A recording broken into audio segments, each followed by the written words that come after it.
Dear friends, and now I propose to go one moment to the past. On Thursday, the 14th of June, 1325, the second day of Rajab, 725 after Hijra, the 20-year-old Abu Abdullah Muhammad Ibn Battuta had left Tangier. 30 years later, after traveling more than 75,000 miles, he returned to Fez, Morocco, and wrote a book, The Famous Travels of Ibn Battuta.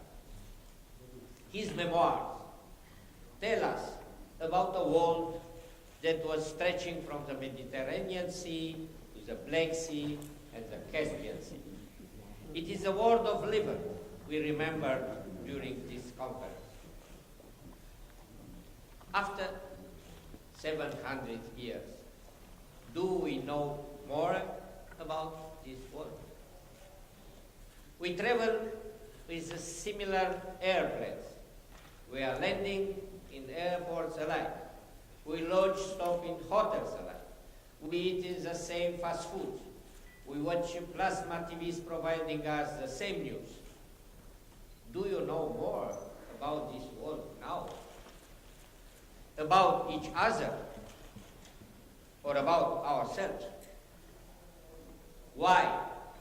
A great humanity conversation must be encouraged as for larger and larger groups of regular people would develop a free flux of ideas and knowledge worldwide.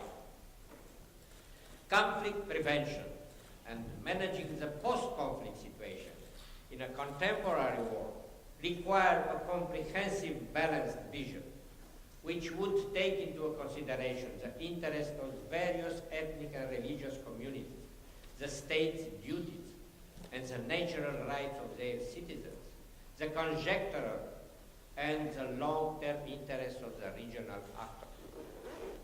This vision cannot be developed without the involvement of the representatives able to utter the plurality of voices, questions, and desires of billions of people.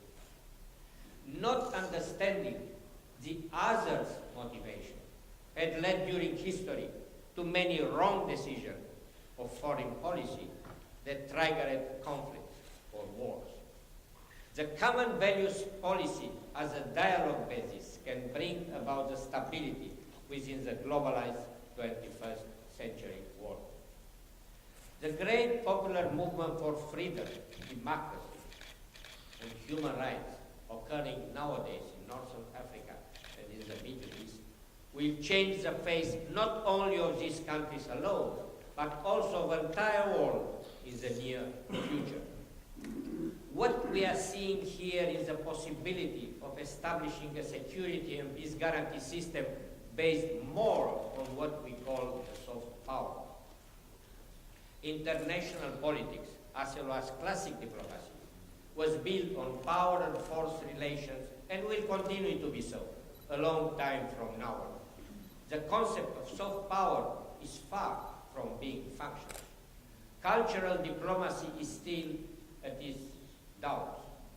I want to be well understood. I do not plead for replacing classic diplomacy with a cultural one. It would mean for me to encourage a dangerous utopia. But I stand up for associating them.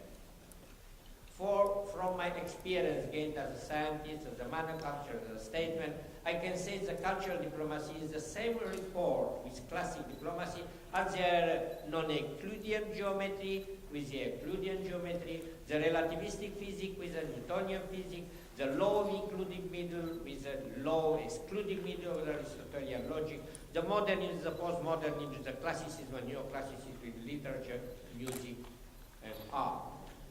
All these are illustrations of order-disorder ratio and modern approaches trying to manage uncertainty as classical ones underline certainty.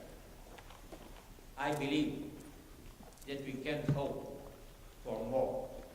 For the moment, both the big powers and the international organization, United Nations, UNESCO, or the civil society, try to create a political culture of security through negotiation and cooperation. In order to promote peace and understanding throughout the world, we are looking for the lowest common denominator on which everybody can agree. My opinion is that we should plan for more.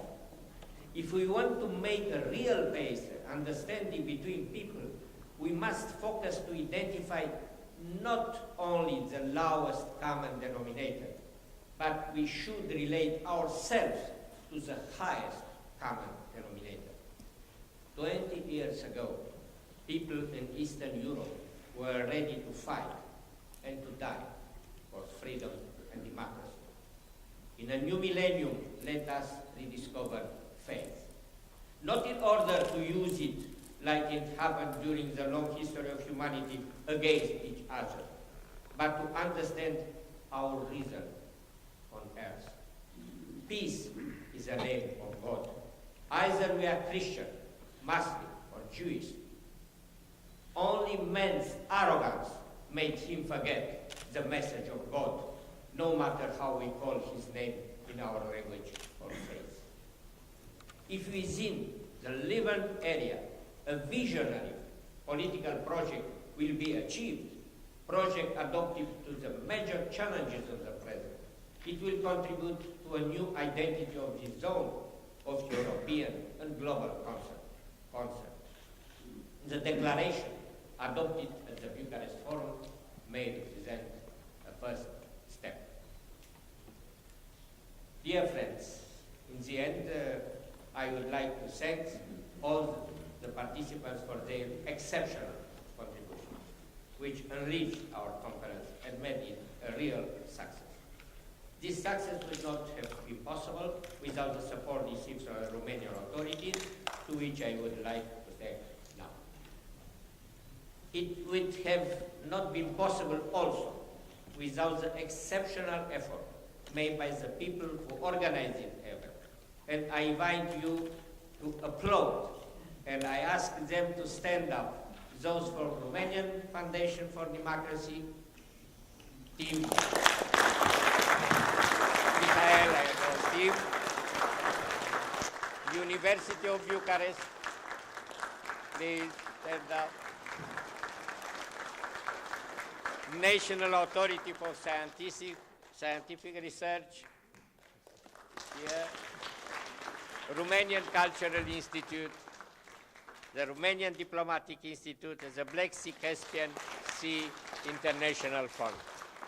And finally, for all. I declare the conference was closed, and I wish you a spring full of joy.